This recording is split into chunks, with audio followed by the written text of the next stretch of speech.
Bon, le temps que Jean-Claude embrasse tout le monde, mes chers collègues, je vous propose de commencer cette audition de Madame Christiane Lambert, présidente de la FNSEA, que je félicite une nouvelle fois pour son élection, qui est quand même la conclusion d'un parcours extrêmement, comment dire, efficace et très engagé de longue date.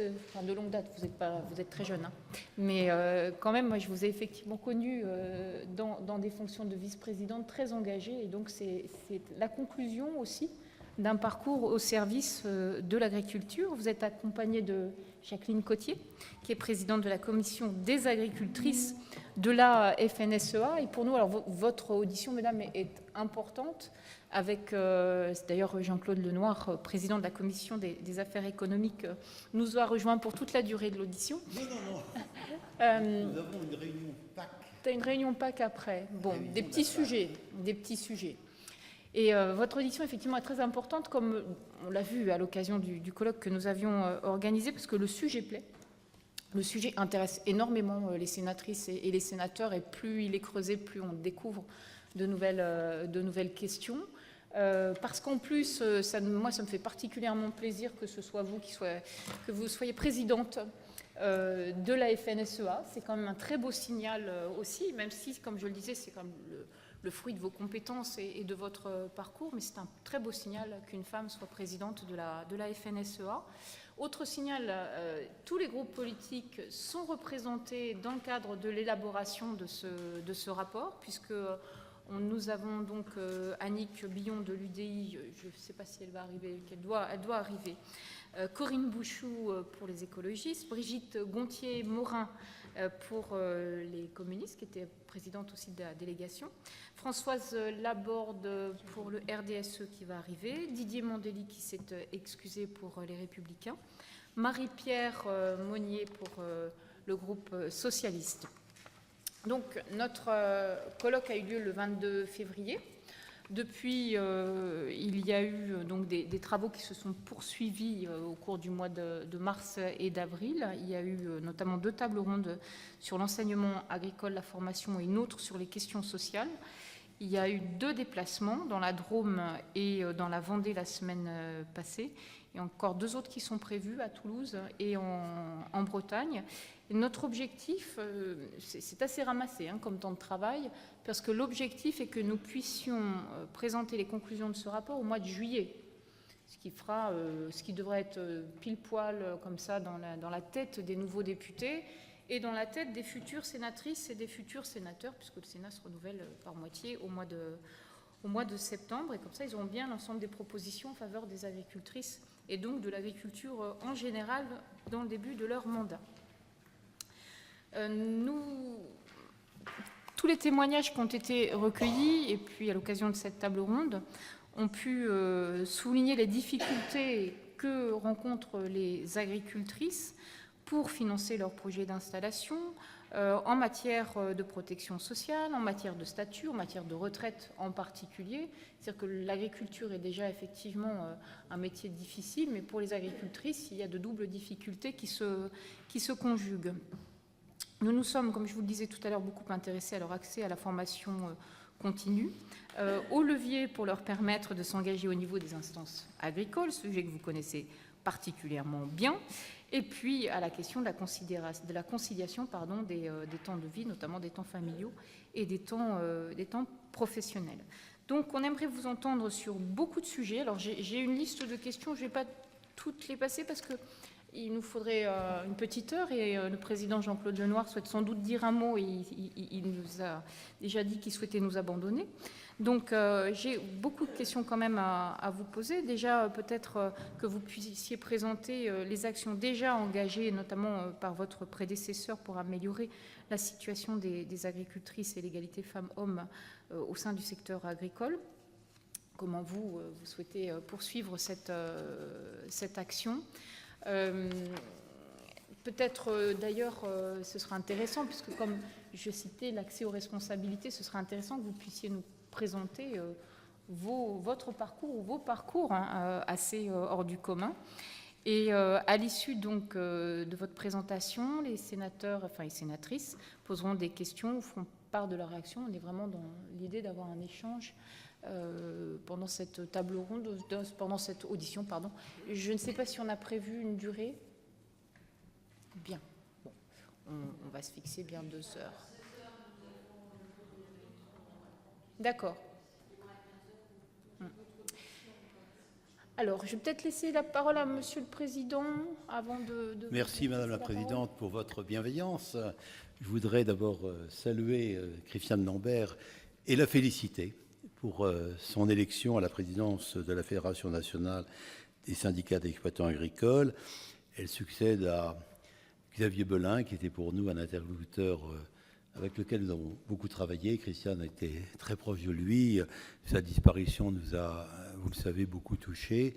Mais nous avions le sentiment que, sans pouvoir être consolés, nous serions en tout cas confortés dans l'idée que la Fédération allait poursuivre son action d'une façon très vigoureuse en esquissant le souhait qui était rapidement confirmé que Christiane Lambert puisse lui succéder. Comme le disait gentiment Chantal Joanneau, je ne vais pas pouvoir rester très longtemps parce que malheureusement, le calendrier de la Commission des affaires économiques se télescope avec celui de la délégation aux droits de la femme, dans la mesure où nous avons un groupe de travail sur la PAC, la révision de la PAC, qui se réunit cet après-midi, qui conclut son rapport. Et nous avons 3 auditions. La première commençait à 14h30 et elle se succède jusqu'à la fin de l'après-midi. Je suis vraiment désolé parce que j'avais vu ce rendez-vous qui nous était proposé par la délégation aux droits de la femme. Je savais que je ne pouvais être là que pour manifester ma sympathie à l'égard de Christiane Lambert et des personnes qui l'accompagnent. Et ajouter d'ailleurs qu'à la liste des sénatrices qui étaient présentes, il y avait un sénateur en plus de moi-même, c'est Yannick Vaugrenard, dont le nom, je crois, n'a pas été cité, que je remercie d'être là. Alors, Christiane, pardonnez-moi de devoir vous quitter, mais nous avions vraiment un programme qui était préétabli avant même que votre rendez-vous fut proposé, et je suis vraiment désolé, mais nous aurons l'occasion, Christiane, de vous rencontrer, je pense, dans un proche avenir, parce que actuellement, les députés sont sous pression, les sénateurs, pour la moitié d'entre eux, le sont, mais nous ne serons devant les grands électeurs que fin septembre. Donc nous allons en tout cas continuer nos travaux pendant l'été et nous prendrons rapidement contact avec vous pour une audition qui pourrait se dérouler, en fait, je pense, dans la première quinzaine de juillet. Merci encore et avec toutes mes excuses pour ce départ précipité. Merci, Monsieur le Président. Je vous laisse tout de suite la parole. Vous voulez mon micro? Non.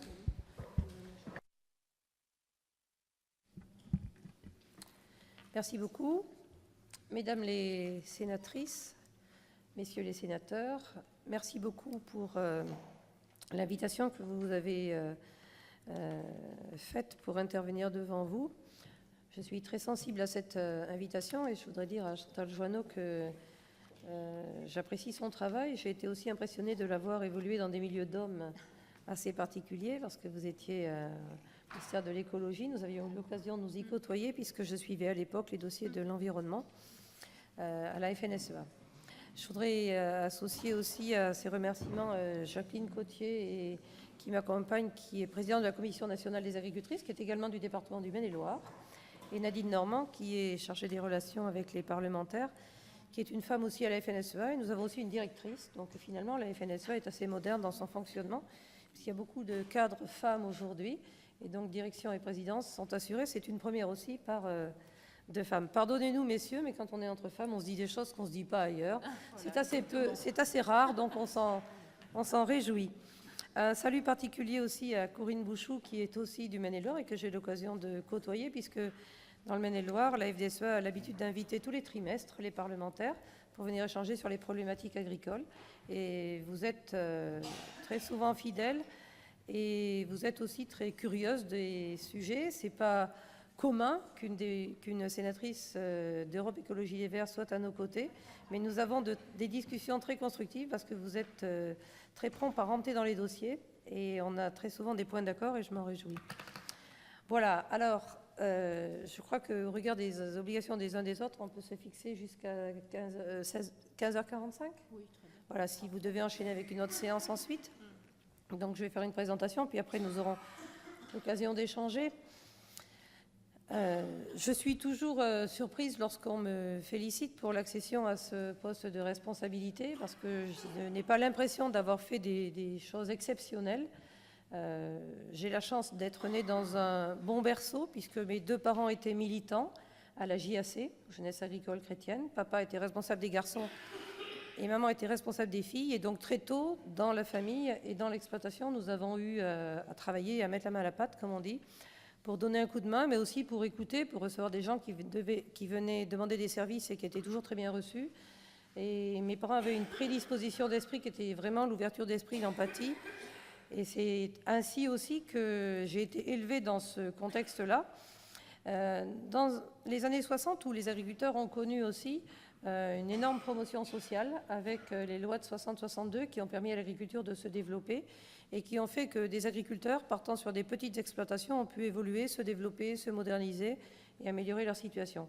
Et je reconnais aujourd'hui qu'avoir été élevée dans ces conditions, dans une famille pétrie de valeurs chrétiennes et terriennes et qui savait que par le travail on pouvait avoir justement une évolution positive, c'est quelque chose qui est un marqueur extrêmement important et je me suis attachée d'ailleurs moi-même à le transmettre à nos 3 enfants. Très tôt, à l'âge de 8 ans, j'ai décidé d'être agricultrice. Ma maman me dit souvent que la première fois que j'ai prononcé ce mot-là, j'avais 8 ans, donc en travaillant avec elle, en trayant les vaches pour tout dire. Et je n'ai jamais changé d'avis, donc j'ai fait des études agricoles, un bac D', c'est-à-dire biologie plus matière agricole, puis un BTS, technique agricole et gestion d'entreprise.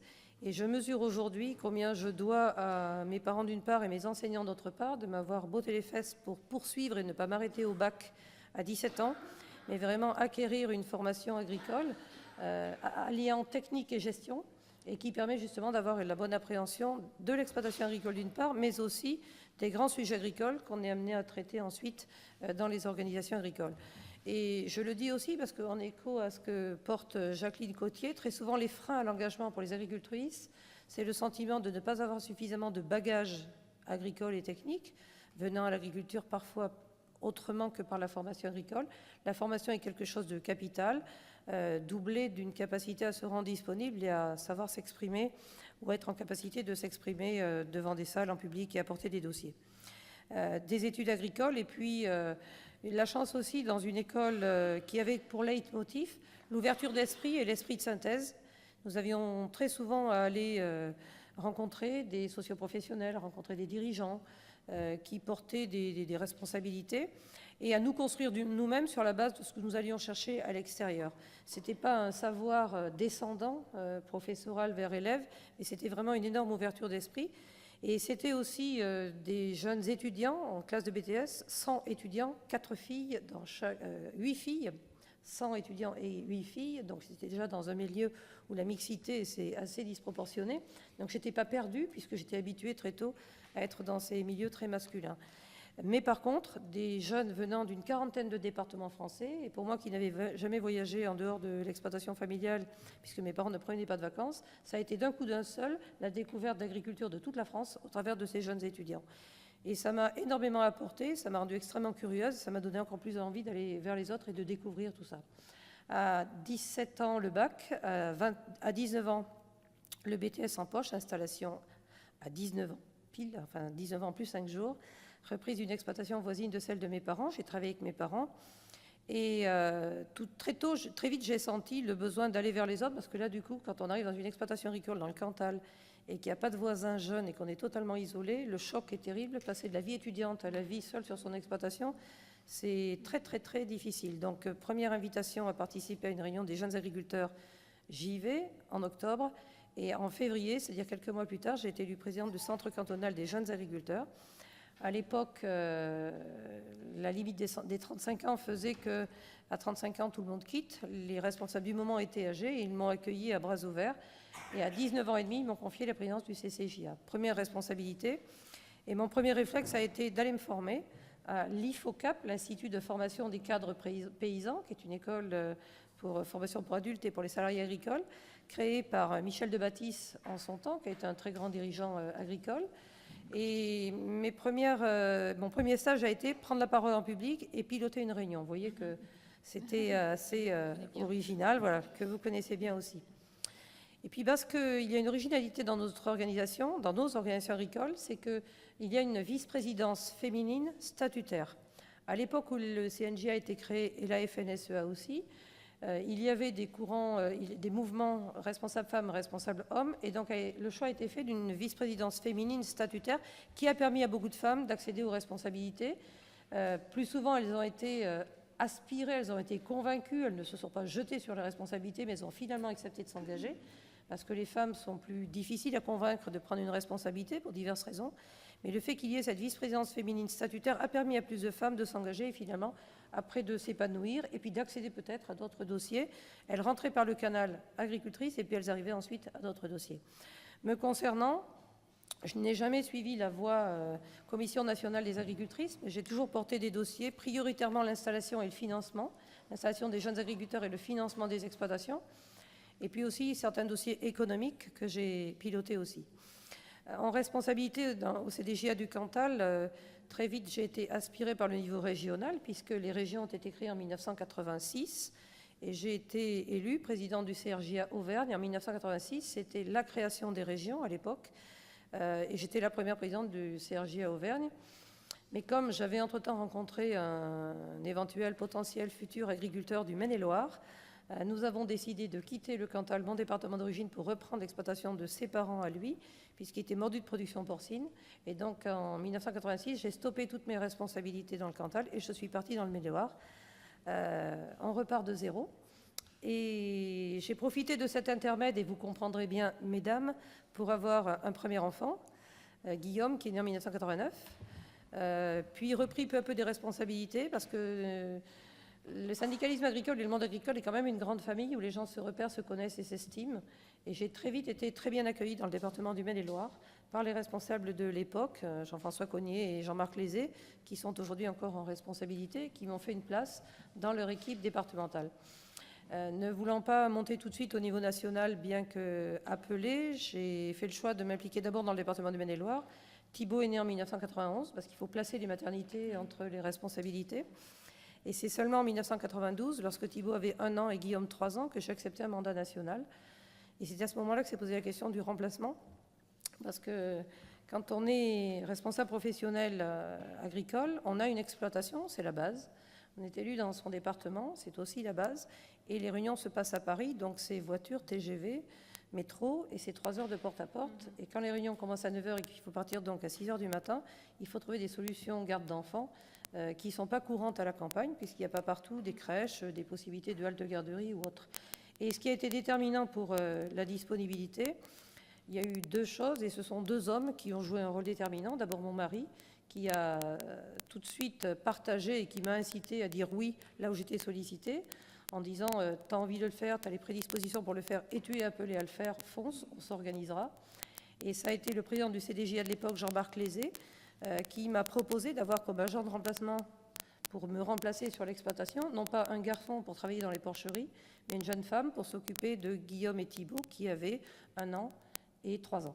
Parce que quand on ferme la porte de son exploitation, éventuellement les animaux se tiennent bien, s'ils ont été bien nourris le matin et s'ils nous attendent le soir. Avec les enfants, c'est un petit peu différent. Sur un espace-temps comme ça, il faut quand même organiser les choses. Et étant très attachée à la famille et à la réussite de notre cellule familiale et de nos enfants, je n'avais pas envie de sacrifier l'éducation et la réussite de nos enfants à la prise de responsabilité qui m'éloignait de la famille et de l'exploitation. Nous avons trouvé une perle rare qui s'appelle Laure, qui est une nounou, donc qui est salariée du service de remplacement et qui est venue travailler chez nous le 1er janvier 1993 et qui s'est occupée de Guillaume et Thibault. Et elle est formidable, elle est très attachante, elle partage tout à fait nos convictions et nos valeurs. Elle est encore salariée chez nous aujourd'hui, 24 ans après, à temps partiel certes. Et comme elle est extrêmement polyvalente, elle sait à la fois très bien élever les enfants, s'occuper de la maison, mais aussi donner un coup de main lorsqu'il le faut dans l'élevage. Et pas plus tard que vendredi dernier, elle a aidé à tatouer et à vacciner 400 porcelets dans l'élevage parce qu'elle a souhaité rester chez nous et qu'elle s'est adaptée au rythme de vie. Donc elle a temps partiel chez nous et à temps partiel à la DMR. Et c'est cette personne, ce sont ces 2 personnes, mon mari et le président des JA à l'époque, qui m'ont permis d'avoir cette souplesse d'organisation grâce aux organisations agricoles qui ont créé cette structure qui s'appelle le service de remplacement, qui intervient pour les agriculteurs et les agricultrices pour mandat d'accident, maladie, grossesse, enfin maternité, paternité, mandat professionnel. Et là, il y a eu une entorse au règlement. Ce n'était pas un remplacement dans l'exploitation, c'était un remplacement familial qui m'a permis d'avoir cette sérénité-là. Administrateur CNJA, puis 2 ans après président du CNJA, sa présence était encore plus nécessaire, donc elle a été à temps complet chez nous pendant les 4 ans de mon mandat au CNJA. Et puis quand Pauline est née, notre petite dernière après le CNJA, Laure est marraine de Pauline, et donc nous avons regardé Laure pour assurer la vie familiale sereine et apaisée que nous voulions vraiment construire aussi. Donc c'est aussi voilà, un parcours professionnel, c'est bien sûr des compétences, c'est bien sûr l'envie d'agir, mais c'est aussi des conditions de facilitation avec d'autres et par d'autres qui font que ça a été possible. Alors c'est vrai que c'est accepté aussi de confier ses enfants sur des longues périodes à d'autres, donc il faut une confiance absolue. Et il faut aussi s'y retrouver dans ces nombreux domaines. On est à la fois mère de famille, chef d'exploitation et responsable professionnel. Il faut que tout aille bien dans les 3 domaines, parce qu'on a en permanence à l'esprit les 3 sujets, mais vous savez ça parfaitement. Et quand on est délocalisé, loin des yeux, loin du cœur, ça ne marche pas. C'est plutôt le contraire même. Donc voilà comment les choses se sont construites. Étant en sérénité par rapport à cette organisation familiale et d'exploitation, parce que mon mari Thierry assurait vraiment, j'ai pu m'investir pleinement dans mes responsabilités et m'y épanouir. Et j'ai porté une vision très positive de l'engagement, non pas une vision sacrificielle, comme certains le portent trop souvent, en parlant que des contraintes et des sacrifices, et non pas des satisfactions que l'on a à porter des dossiers, à travailler avec les autres et pour les autres. J'ai toujours retiré beaucoup de satisfaction des échanges et des responsabilités, à la fois pour notre vie personnelle, mais aussi pour la conduite de notre exploitation, parce qu'on apprend beaucoup au contact d'autres personnes venant d'autres régions pour capter des idées et les déployer dans sa propre exploitation, en étant aussi très connecté à l'actualité agricole et en prenant aussi des décisions parfois très vite dans nos exploitations pour être connecté.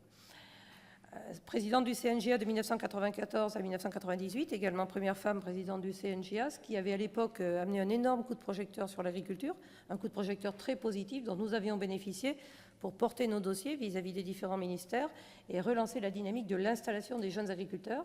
Suite à la réforme de la PAC en 1992, il y avait une grosse rupture du nombre de jeunes qui venaient à l'agriculture, moins 40% d'installation de jeunes en 2 ans, ce qui était catastrophique. Et donc nous avons apporté un gros zoom sur la nécessité de maintenir le renouvellement des générations avec des slogans forts comme « Nous avons plus besoin de voisins que d'hectares ». Et nous avons réussi à trouver un ministre à l'écoute, c'était Philippe Vasseur à l'époque, avec qui nous avons construit la Charte nationale pour l'installation des jeunes agriculteurs, qui a permis ensuite de porter ce sujet dans chaque département, dans chaque région. Et le sujet installation a été repris de cette façon partout en France.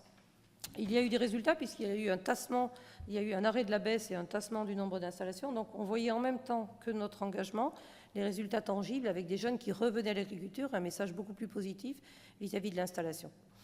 Donc c'est une satisfaction aussi de voir que l'action que l'on conduit se traduit par des résultats. Enfin, je dis parfois que quand on laisse à la maison tout ce qu'on a de plus cher, il faut que ce que l'on fait à l'extérieur soit couronné de succès, parce que sinon, si on se bat pour rien, on a plutôt envie de rentrer chez soi. Donc l'attachement à l'efficacité, il est aussi proportionnel à l'effort que l'on fait pour aller donner son temps à côté.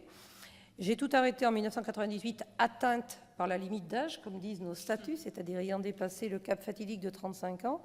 Et je m'étais juré de prendre un vrai break. Pauline est née 1 an après, en 1999. Et puis quand j'ai été appelée par Luc Guyot, le président de la FNSEA de l'époque, pour porter un sujet que j'avais découvert pendant mon mandat au CNJA, qui est l'agriculture raisonnée, respectueuse de l'environnement, appelée en mars, Pauline venait de naître. Je lui ai dit, je ne bouge pas pendant 1 an. Et puis j'ai finalement accepté. J'ai été élue présidente de phare en octobre 1999, le Forum de l'agriculture raisonnée, qui portait justement, dès 1999, une vision d'une agriculture qui soit à la fois performante économiquement, mais qui soit aussi performante environnementalement, en intégrant toutes les problématiques liées à l'air, l'eau, la terre, qui sont les conditions d'exercice du métier d'agriculteur. J'ai beaucoup aimé cette responsabilité parce qu'elle était concrète, parce qu'elle était vraiment dans le développement et la mise en mouvement d'agriculteurs, et ce qui m'a permis aussi de reconnecter avec le niveau national. Et en 1999, j'ai été élue à la FDSEA de Maine-et-Loire le jour où Pauline est née. J'étais à la maternité en 1999 quand ils m'ont élue au conseil d'administration de la FDSEA, la fédération départementale. C'est assez drôle d'ailleurs. Et j'ai été élue au nom de la section porcine, vous voyez, qui est ma production actuelle. Et puis j'ai repris peu à peu des responsabilités. En 2001, je suis arrivée au niveau national et en 2005, vice-présidente de la FNSEA. Et c'est Jean-Michel Lemétayer qui m'a accueillie au sein du bureau, non responsable du dossier des agricultrices, mais comme vice-présidente en charge de dossier. Donc Jean-Michel Lemétayer a été celui qui, est pour la première fois, accueilli une femme de plus. Donc il a doublé le quota en quelque sorte. On passait de une femme à 2 femmes au sein du bureau de la FNSEA. Et en 2010, aux côtés de Xavier Belin, il a souhaité que je sois première vice-présidente de la FNSEA, qui est le poste qui supplée le président lorsqu'il est absent, ce qui m'a valu de le côtoyer effectivement de très très près, d'acquérir beaucoup à ses côtés, parce que c'était effectivement quelqu'un de très brillant, éloquent et qui avait une très très forte capacité d'analyse et de conviction. Et le suivant de très près, eh bien, peu à peu, j'ai appris à ses côtés et il avait décidé de repartir et de postuler pour un nouveau mandat qu'il nous avait annoncé le 25 janvier. Malheureusement, la vie en a décidé autrement et lorsqu'il est décédé le 19 février, étant première vice-présidente, j'ai assuré l'intérim pendant 1 mois. Et ce sont les agriculteurs, donc les 23 hommes du bureau de la FNSEA, qui m'ont encouragée à postuler pour devenir présidente de la FNSEA. Et je vous confirme que c'est un questionnement très fort à titre personnel, parce que je connais la lourdeur de la tâche pour avoir côtoyé les présidents précédents. Je connais aussi le rythme de travail et la pression qui s'exerce sur le président de la FNSEA, en interne et en externe.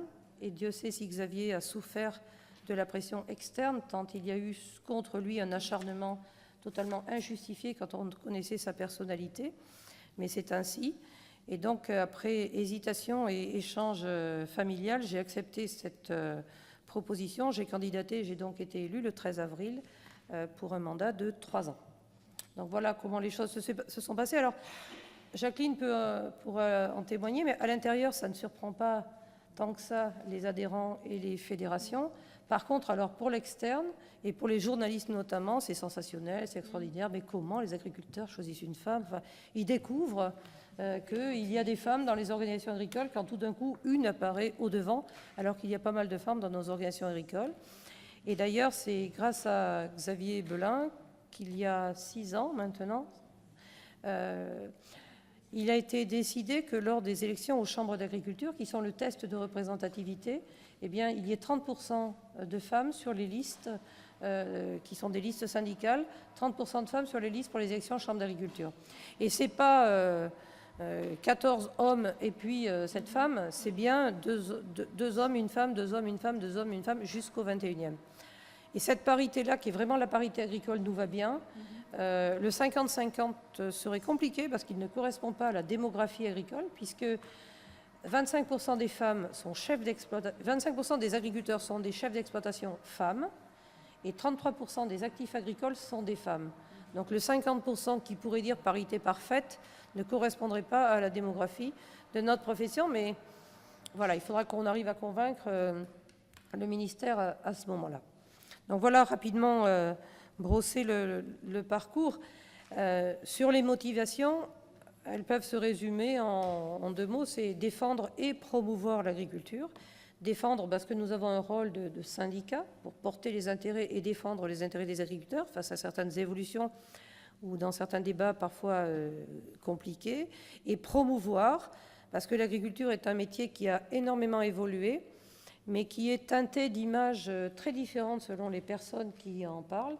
Il y a très souvent beaucoup de nostalgie et de bucolisme de la part d'un certain nombre d'observateurs qui se rappellent de l'agriculture de leurs parents ou de leurs grands-parents et qui n'ont pas vu l'évolution technique, technologique, qualitative de l'agriculture, qui sont restés sur des fermes d'il y a 10, 20, 30, 40 ans, alors que comme l'hôpital, la santé, l'immobilier, le logement, la téléphonie, la voiture, l'agriculture a changé, s'est modernisée et tant mieux, parce que nous qui y vivons, nous ne pourrions pas vivre et travailler dans les conditions où travaillaient nos parents ou nos grands-parents.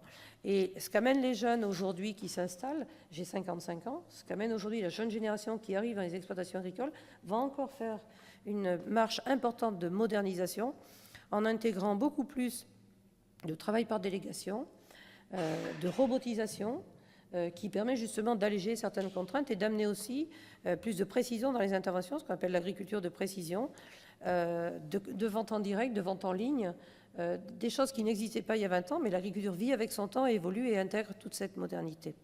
Donc c'est un secteur où il y a des gens extrêmement investis, très connectés aux problématiques du vivant, le climat.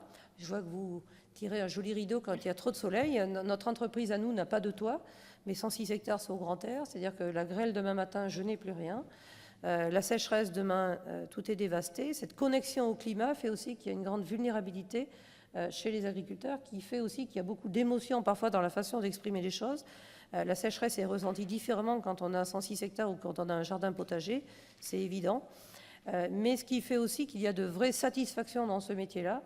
Et puis un espoir renouvelé année après année, c'est-à-dire que même après une mauvaise récolte, on sème encore l'année d'après pour espérer une bonne récolte. Ainsi va la vie quand on est agriculteur.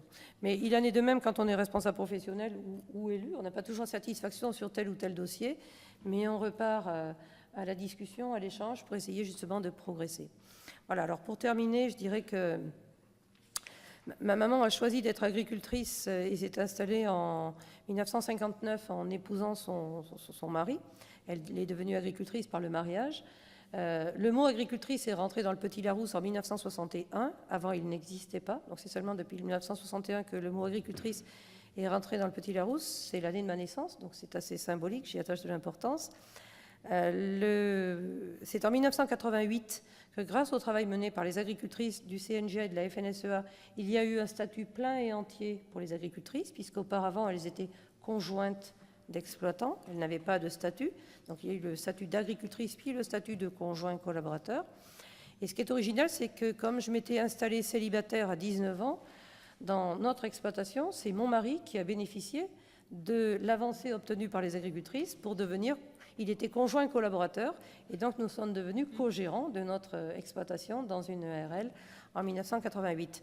Et depuis, grâce au travail patient des agricultrices dans nos deux organisations encore, les femmes ont désormais la possibilité de constituer un GAEC, un groupement agricole d'exploitation en commun, avec leurs conjoints. Et donc en 2015, nous avons transformé notre EARL en GAEC et nous sommes désormais en GAEC à égalité de responsabilité et vis-à-vis de la banque et vis-à-vis des fournisseurs, puisqu'il y a même eu certaines périodes où l'épouse devait demander l'autorisation à son mari d'adopter tel ou tel statut. Donc il y a quand même eu des cheminements et des marches franchies les unes après les autres qui peuvent surprendre quand on en parle aujourd'hui en 2017, mais qui ont traduit beaucoup de temps et d'implication. Voilà à gros traits. Pour ce qui est de la FNSEA, vous la connaissez, c'est 94 fédérations départementales, 13 fédérations régionales, 210 000 agriculteurs adhérents à la FNSEA et 20 000 adhérents aux jeunes agriculteurs. Et tous les 6 ans, des élections professionnelles qui sont le test de représentativité, donc institué par Édith Cresson en 1981. Ce test de représentativité mesure la représentativité professionnelle. Et depuis 1981, la FNSEA a toujours été choisie par les agriculteurs comme syndicat majoritaire. Certes, le pourcentage évolue parce qu'avant nous étions seuls. Aujourd'hui, le paysage syndical s'est étoffé. Mais lors des dernières élections encore, avec 68% de votants, la FNSEA et les JA ont recueilli 56% de votants pour les listes FNSEA-JA, la coordination rurale 20% et la Confédération paysanne 19%. Donc on est dans un paysage où il y a quand même un choix porté sur un projet pour l'agriculture qui soit dynamique, offensive, audacieuse, tournée vers l'avenir, sans nostalgie et mesurant toutes les évolutions socio-économiques du monde, de notre pays d'abord, de l'Europe et du monde, et faire évoluer l'agriculture dans le même sens. Notre organisation est également marquée par un fort sentiment européen, un très fort attachement à la construction européenne et aux politiques agricoles et aux politiques européennes, pas que agricoles, mais agricoles aussi. Et nous l'avons beaucoup porté dans les derniers débats dans notre pays parce que ça nous paraissait très important de le rappeler. Et de plus en plus, nos sujets de préoccupation sont tournés vers les préoccupations sociétales que sont le respect de l'environnement, la réponse aux attentes qualitatives des consommateurs, une approche d'une alimentation plus sûre, sécurisée, diversifiée, tracée, d'origine, et des renseignements de plus en plus sur les modes de production et les lieux de production, l'empreinte carbone de l'agriculture. Donc nous avons aujourd'hui un travail très étoffé sur ces questions, mais les consommateurs sont assez volatiles parfois et nous surprennent aussi. Après avoir passé une commande très qualitative pour les modes de production, ils ne sont pas toujours au rendez-vous pour l'achat des produits. Et aujourd'hui, l'agriculture vit des moments difficiles. Nous vivons une crise très grave parce que la concurrence est très forte. La distribution alimentaire en France fait que 85% de l'alimentation est achetée en supermarché. 85%, c'est plus pour certains produits. Et donc la concurrence est très forte. Concurrence fratricide entre distributeurs, très concentrés, 4 opérateurs aujourd'hui, et qui ont quand même encore beaucoup pour leitmotiv, le prix bas et le pouvoir d'achat du consommateur. Qui est le moins cher.com est un des sites les plus consultés. Et s'il s'agit d'achats low cost, évidemment, les produits français sont moins bien placés. Nous avons vécu ce sujet dans le Maine-et-Loire avec, il y a une vingtaine d'années, le dilemme qu'il y a eu sur le textile et la chaussure. 12 000 emplois dans le domaine de la chaussure, 1 200 emplois aujourd'hui. On a tous et toutes des chaussures aux pieds, mais elles ne sont plus françaises. Et le vrai risque pour l'agriculture, c'est de vivre la même spirale dramatique. Donc nous nous battons pour maintenir l'activité agricole sur l'ensemble des territoires, parce que l'agriculture, c'est bien plus que l'agriculture.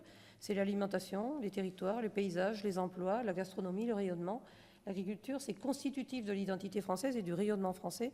Et c'est pour cela que nous sommes très acharnés à défendre l'agriculture dans les territoires. Voilà à gros traits.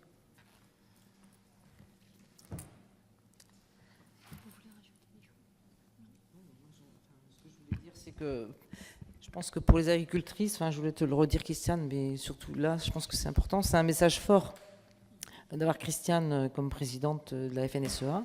C'est un message fort dans le sens où voilà, on peut y arriver, mais à condition d'avoir des leviers pour, que ce soit la formation et puis surtout l'accompagnement, et puis l'accompagnement au remplacement, donner un peu de souplesse, et puis permettre aussi, quand on s'engage, de le faire en étant un peu plus libre et se détacher un peu de la maison, mais bon, sachant qu'on l'a toujours à l'esprit, mais s'en détacher pour mieux se consacrer à ses responsabilités.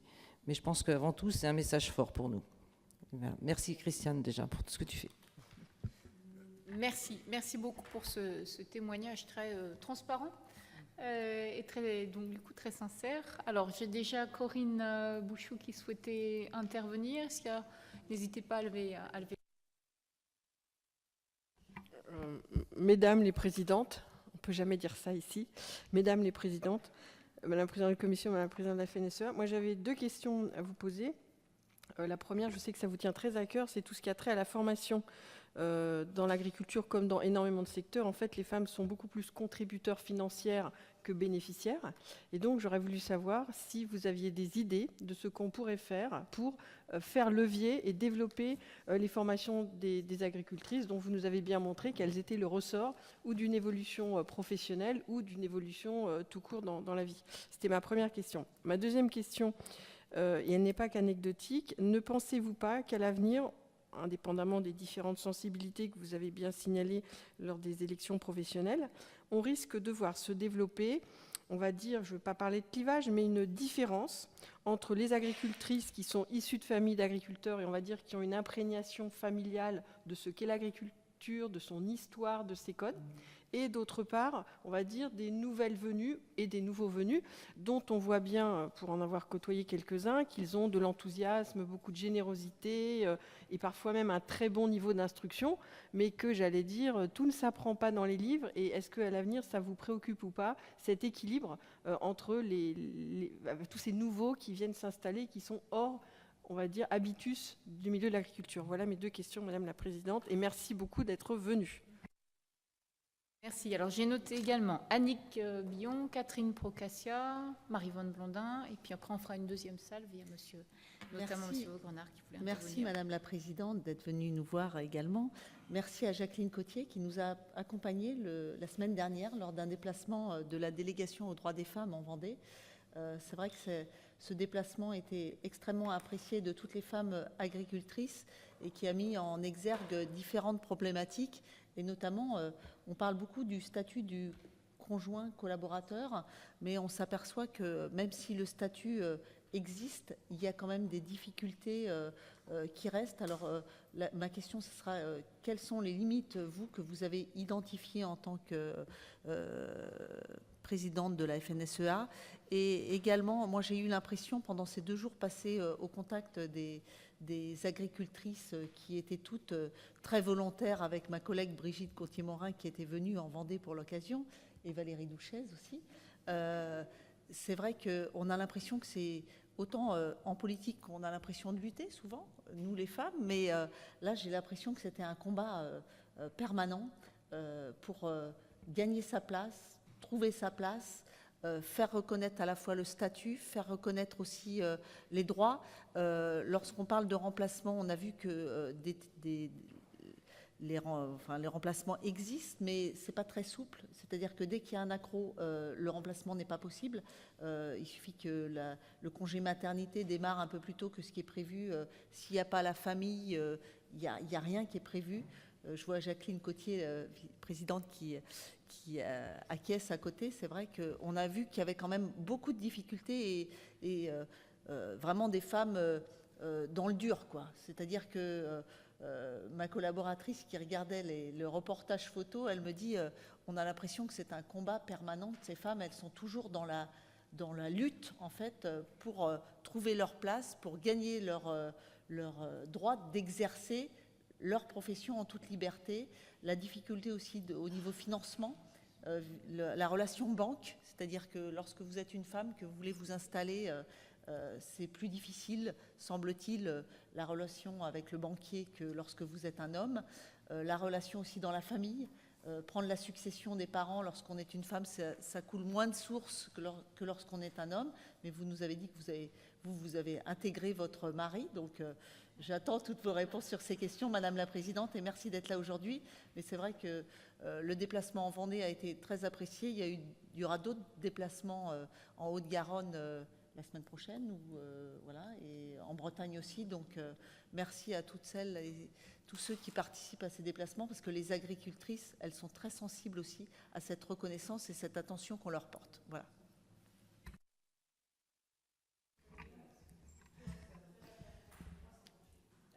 Merci. Alors moi, je ne fais pas partie de la délégation aux femmes et comme mes collègues, nous sommes de la commission des affaires sociales et je veux dire à Chantal que c'est une bonne idée d'avoir suggéré de nous inviter, de participer à cette réunion. J'aurais deux questions et une remarque. Alors, on a parlé vous avez parlé, mes collègues ont parlé un peu de la situation des femmes. Moi, je voulais savoir en matière de double activité, si la double activité était plus répandue chez les femmes que chez les hommes en matière agricole. La deuxième question concerne les nouvelles technologies. Vous l'avez évoqué, hein, maintenant les agriculteurs ne travaillent plus, non pas maintenant, mais d'ailleurs, mais il y a déjà très longtemps, ne travaillaient plus comme on se l'imagine. Mais j'aimerais savoir, effectivement, comme Corinne Bouchoux l'a dit, mais en matière de formation, par rapport à tout ce qui sont les technologies qui peuvent arriver par satellite sur le calcul des rendements, sur les parcelles à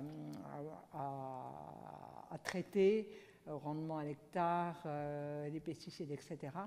Est-ce que vous avez, alors pour les grosses exploitations, effectivement, pas pour les petites, est-ce que vous avez un certain nombre de formations, d'informations pour permettre aux agriculteurs et aux agricultrices de pouvoir suivre ça? Et la dernière chose, enfin c'est une question et une remarque. Alors moi, je suis retraitée de l'agriculture. Hein, j'ai été salariée agricole toute ma carrière, mais d'organisation professionnelle. J'étais à la mutualité agricole d'abord, avant de passer aux assurances mutuelles agricoles, puis à Groupama. Et ce qui m'avait frappé, donc il y a déjà 30 ans, c'est que les femmes avaient quand même en agriculture une certaine place. Et j'étais encore à Groupama quand vous êtes venue présidente, mais beaucoup plus de difficultés à faire leur trou dans les organisations agricoles, que ce soit les chambres d'agriculture, la mutualité ou le crédit. Est-ce que vous avez une explication pour dire, alors que les femmes étaient tout aussi nombreuses dans les OPA, pourquoi cette place a été faite aux agricultrices et que vous n'avez pas pu servir de modèle aux autres organisations agricoles? Alors, d'abord en réponse à Corinne Bouchot. Je préside le fonds de formation continue des agriculteurs et des entrepreneurs de territoire, entrepreneurs du viande, c'est-à-dire les paysagistes et les entrepreneurs de travaux agricoles, qui s'appelle Vivea. Et nous avons 19% des agriculteurs qui se forment chaque année, 19%. Mais le taux d'accès à la formation est plus faible pour les femmes, qui sont aux alentours de 15 à 16%. Donc nous avons analysé le pourquoi. La première raison, c'est la difficulté à quitter l'exploitation. La difficulté à quitter l'exploitation, notamment pour celles qui sont en production d'élevage, avec l'astreinte du matin et l'astreinte du soir. Glisser 8 heures de formation entre les travaux du matin, emmener les enfants à l'école, reprendre les enfants à 16h30 et reprendre le travail est un frein. Voilà pourquoi nous avons fait une incitation forte à avoir recours aux services de remplacement pour pouvoir aller davantage en formation. Donc avec un tarif préférentiel pour motif de formation. Mais il faut à la fois mettre le tarif préférentiel, mais il faut aussi décomplexer certaines femmes par rapport au fait de prendre du temps pour elles pour se former. Il y a encore un certain nombre de messages tu vas te former, tu as du temps à perdre. Des phrases balancées comme ça qui sont compliquées à vaincre. Donc il faut lever déjà ce tabou. Et oui, nous avons incité, nous avons aussi essayé de recruter davantage des groupes d'agricultrices, dans des groupes organisés et des associations, pour qu'elles aillent à plusieurs dans les stages de formation et se sentir plus à l'aise. Alors c'est vrai que c'est moins perçu dans l'Ouest, où nous avons une facilité de communication, des villes assez proches et une possibilité d'avoir des formations décentralisées, plus en proximité des exploitations agricoles. Mais je me souviens d'une fille des Hautes-Alpes qui avait dit « il faut que je traverse 3 vallées pour aller à la préfecture, donc pour moi c'est 1h30 de route. Donc 1h30 de route pour aller se former 8 heures, puis revenir, puis faire son travail. C'était quelque chose d'assez compliqué. Donc on a identifié ce frein-là et on a aussi travaillé beaucoup pour développer les formations à distance, les MOOC, qui vont justement permettre d'avoir plus facilement accès à la formation en non présentiel, ce qui va permettre de lever ce frein géographique que rencontrent certaines agricultrices. Et puis c'est plus compatible aussi avec l'organisation de l'exploitation. Et nous sommes surpris par le succès et la rapidité avec laquelle ces sujets-là avancent dans notre organisation. Le risque sur les différents profils. Déjà aujourd'hui, le profil des agriculteurs a énormément changé. 30% des jeunes qui s'installent aujourd'hui, alors on est jeunes jusqu'à 40 ans, hein, maintenant avec, c'est 35 ans, plus les enfants, plus ci, plus ça. 35% des nouveaux venus à l'agriculture sont non-succession familiale, c'est-à-dire ne sont pas les descendants directs des agriculteurs qu'ils remplacent dans l'exploitation. C'est un pourcentage très important. Quand j'ai débuté au CNJ en 1992, il y avait 30% dans les Pays de la Loire et 30% grosso modo en Bourgogne-Franche-Comté, mais dans certains départements, c'était 7, 8 et encore à peine. Aujourd'hui, le nombre de nouveaux venus a beaucoup augmenté, les nouveaux profils aussi, et l'installation en agriculture se féminise. En 2016, nous avons atteint un nombre de femmes extrêmement important en nouveaux venus, c'est-à-dire qu'il y a 6800 installations de nouvelles agriculteurs et agricultrices, et il y a, je crois que c'est autour de 25% de jeunes femmes. On n'a jamais eu un nombre aussi important de jeunes femmes qui s'installent et qui deviennent agricultrices. Le plus dans les professions de viticultrices, maraîchères, horticultrices, et aussi dans des productions d'élevage comme la production de lapins, d'ovins ou de caprins. Donc il y a une féminisation de la profession, de la profession agricole, avec des niveaux de formation parfois supérieurs à la jante masculine. Les jeunes agriculteurs sont plutôt bien formés en France, puisque 92% d'entre eux ont le niveau bac, 92% des jeunes qui s'installent ont le niveau bac, 17% ont le niveau ingénieur, agri-agro, et 34% au niveau BTS, brevet technicien supérieur agricole. Ce qui fait qu'il y a une élévation du niveau de formation, ce qui est assez positif au regard quand même de la complexité accrue du métier, où il faut être hyper polyvalent et très multicompétent, parce qu'on n'a pas une personne qui gère la qualité, une personne qui gère les ressources humaines, une personne qui gère l'administratif.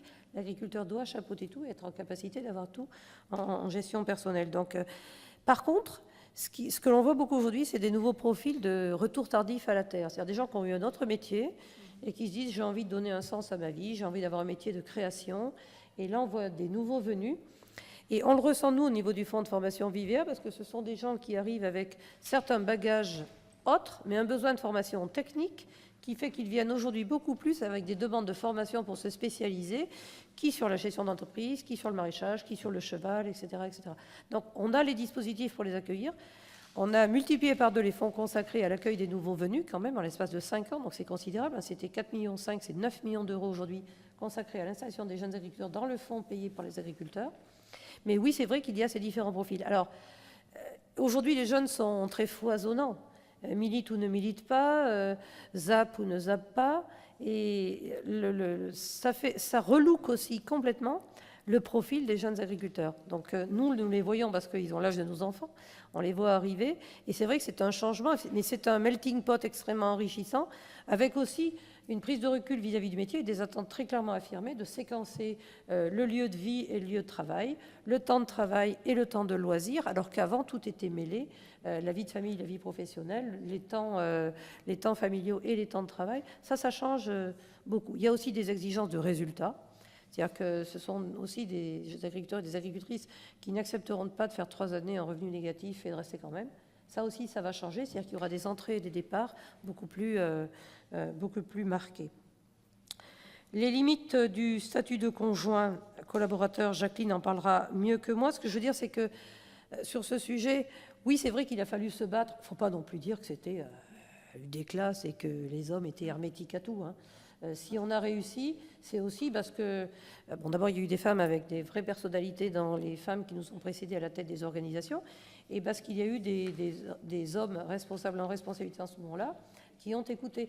Et puis parce que la petite histoire dit que Marie-Thérèse Lacombe a beaucoup convaincu Raymond Lacombe qu'il ne pouvait pas laisser les choses en l'état. Là où elle n'était même pas engagée au niveau de la FNSEA, elle a toqué à la porte de son mari en disant « Attends, quand même, on est en 1988, ça serait bien quand même donner un statut aux femmes, ça fait 20 ans qu'elles y travaillent. » Donc voilà, c'est. Mais dans l'exercice des responsabilités, ça rejoint un petit peu la question de Madame. Autant on a plus de femmes au niveau local, c'est-à-dire que responsabilité cantonale, départementale, parce que c'est assez compatible avec la vie de l'exploitation et la vie de la famille. C'est beaucoup plus compliqué d'aller à une responsabilité régionale quand il y a 3 ou 4 heures de route, et d'aller à une responsabilité nationale quand là c'est absence totale de la journée, puisque c'est 6 heures, 22 heures, retour à la maison. Et parfois plusieurs jours, avec à organiser toute l'intendance. Et nous sommes dans une culture judéo-chrétienne où la responsabilité familiale revenait quand même davantage aux femmes qu'aux hommes, même si ça change énormément, puisque avec des agriculteurs qui aujourd'hui ont en très grand nombre des conjointes, des épouses qui travaillent dans une autre profession que l'agriculture, très souvent ce sont les papas qui accompagnent à l'école le matin à 8h30, qui vont chercher les enfants à midi, qui ramènent les enfants à 14h et qui vont à nouveau chercher les enfants à 16h30, en jonglant avec leur agenda d'agriculteur chef d'entreprise, ce que ne peut pas faire une épouse qui est soit infirmière, soit institutrice, soit travaillant dans une maison de retraite. Et ce n'est pas anecdotique. Je suis dans une commune où il reste 15 à exploitation agricole. Mon mari et moi sommes les seuls à travailler monsieur, madame. Tous les autres agriculteurs ont une épouse qui a un métier autre, et je les vois emmener leurs enfants au foot, chez le dentiste, aller les chercher à l'école, etc., etc. Ça change énormément. Et c'est extrêmement riche aussi, humainement, de le voir ainsi. Donc il y a aussi des avantages à cet emploi choisi, à cette souplesse de temps quand on est chef d'exploitation. Mais quand on est chef d'exploitation, quand on tient un commerce, on ne peut pas fermer sa porte une demi-heure en disant c'est fermé, je vais chercher mes enfants à l'école. Donc c'est un des avantages aussi, la souplesse d'organisation. C'est pas possible à tout moment, on des SMI, des gros travaux, etc. Mais il y a quand même sur l'année des périodes où c'est possible. Difficulté de financement. Alors moi, j'ai en mémoire une formule que je vais vous répéter à l'identique. Quand je me suis présentée devant le banquier à 19 ans, une jeune fille qui s'installe à 19 ans n'est pas un élément stable et sécurisant. Point. Donc s'il n'y avait pas eu mes parents avec moi pour cautionner, je n'aurais pas pu m'installer. En même temps, c'est pas tout faux. À 19 ans, voilà, transposé aujourd'hui même à 21 ans, quel que soit. Et comme disait un banquier récemment, les jeunes, ils arrivent, ils viennent emprunter 1 million d'euros comme s'ils allaient acheter leur baguette de pain. Voilà, l'activité agricole est extrêmement capitalistique et la volatilité est de plus en plus importante, donc le risque est également de plus en plus important. Et ce n'est pas anormal qu'un banquier demande quelques sécurités, mais c'est vrai que certaines jeunes femmes affirment avoir plus de difficultés, et je le comprends parfaitement, l'ayant vécu, lorsqu'elles arrivent devant le banquier. Pourquoi c'est compliqué pour les femmes d'accéder au même niveau? C'est parce que comme il y a derrière le statut des droits économiques, capacité à emprunter, capacité de caution, droit à des aides de la PAC, droit à des aides de subventionnement des conseils régionaux, etc. C'est très encadré pour éviter aussi certains détournements ou certaines facilités qui auraient pu éventuellement exister. Concernant la double activité, longtemps, ça a concerné plus les femmes que les hommes. Aujourd'hui, je ne suis pas sûre que ce soit le cas. Beaucoup d'agricultrices, les agricultrices qui sont agricultrices aujourd'hui choisissent ce métier. Elles sont formées pour cela ou elles vont se former et elles choisissent d'être agricultrices. Parfois d'ailleurs, elles ont un métier tout autre et finalement elles sont attirées par la qualité de travail de leur mari lorsqu'il y a une approche positive du métier.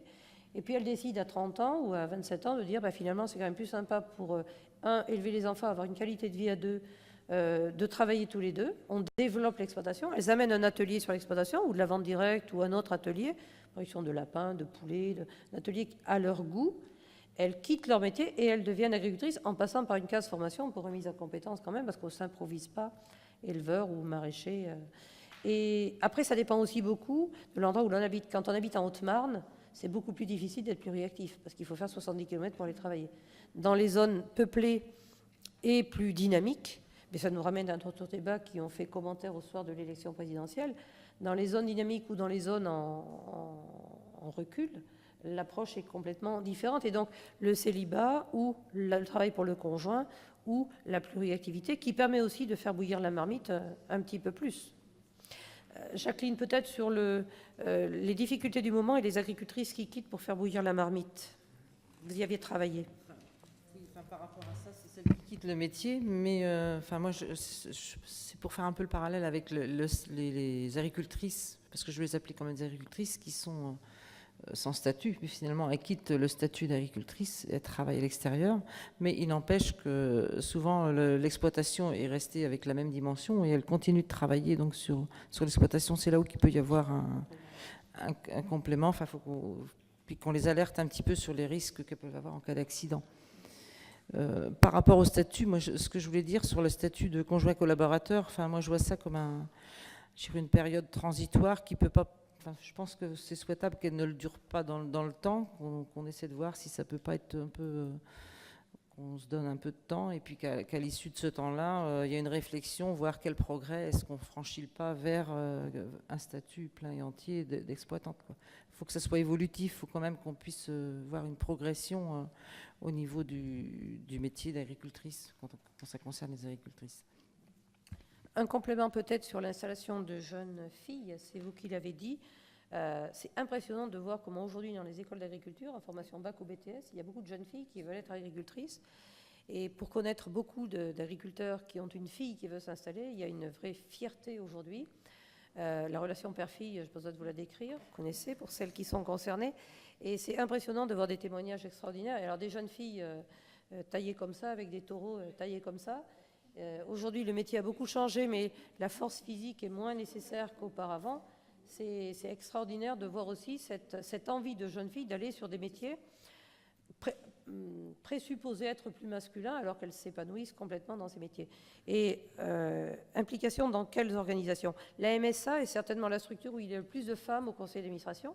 Il y a eu une femme présidente de la MSA, et il y a beaucoup de femmes dans les MSA, un petit peu chez les assureurs, Groupama notamment, très peu à la banque, au Crédit Agricole, et presque pas dans les coopératives.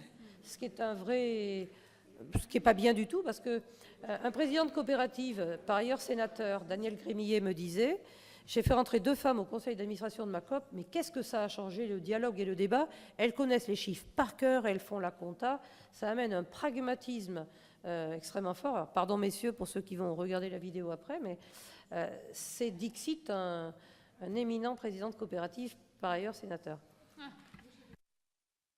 J'ai Marie-Vonne Blondin, Yannick Faucrenard, Annick, Françoise Laborde, pardon. Brigitte, tu pars?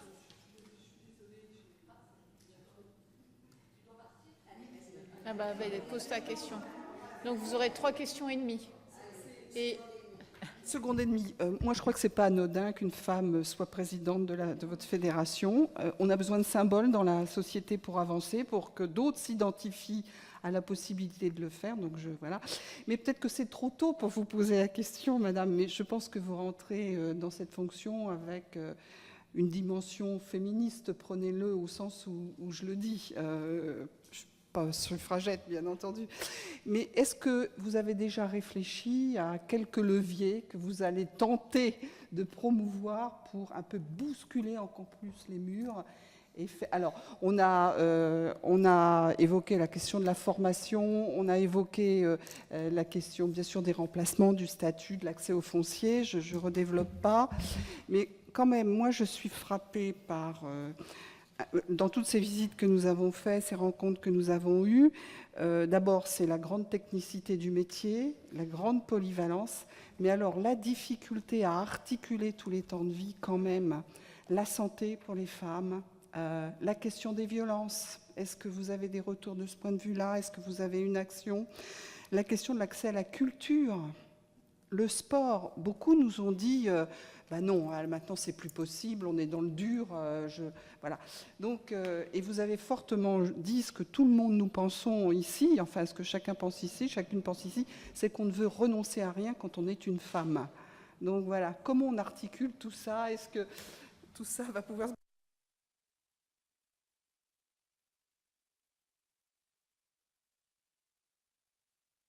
Je vous remercie bien évidemment et vous félicite également. J'aurais une question et une observation.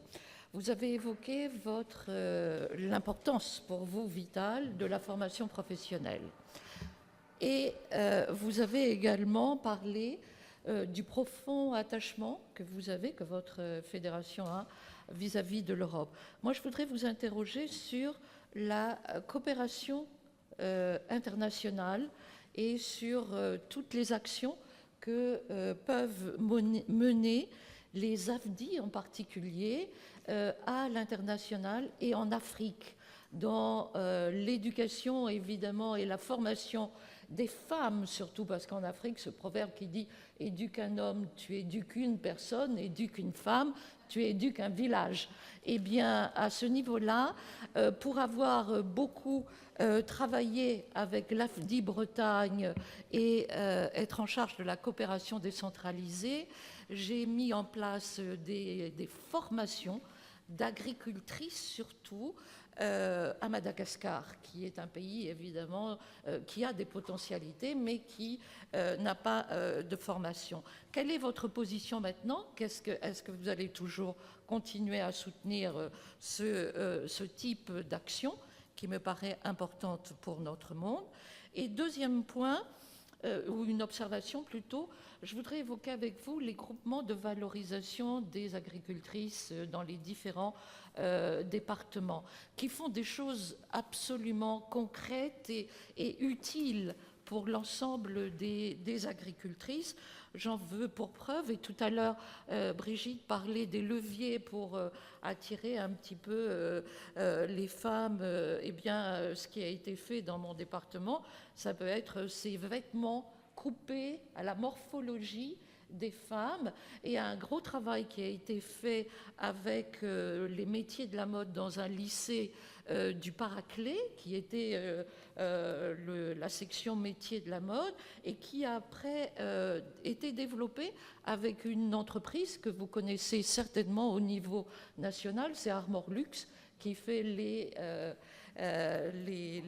marinières si connues, et qui a adapté, grâce à ce travail des femmes et de ce groupement de valorisation des femmes, des vêtements beaucoup plus faciles, solides, adaptés, et qui montrent qu'elles sont des femmes et non pas porter des vêtements masculins. Voilà.